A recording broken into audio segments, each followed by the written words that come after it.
O? Bir nechta o'tiribsan? Mening buyog'ini Meni bunday ishlayapsan. O'tiravering aytaman. Qahramon aka, mashinani qarang-da. Bir Cobaltmi bu?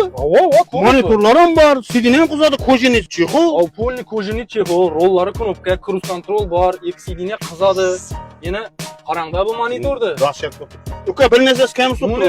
Qarpida chexol bilan polit kam so'tdi. Qahramon aka, Gurlan avtosalonda Cobalt ag'amga besplatniy berib turibdi buni. Shundalar ham beraman. Albatta. Qanday logotalar bor buni? Bu hozir shunday zo'r logo topib turibdi. Rasurishka emas, lekin Qahramon aka. Ko'pchilik aytar, yana rasurishka ochiladi, mana rasurishka ochiladi deb biza bilasizmi, shuning uchun reklama yapmaylikda. Ochilmasa maylimaydi. Shuning uchun obunachilarimiz Instagramga obuna bo'lib qo'ysa, aniq ma'lumotlarni faqat Gurlan avtosalon beradi.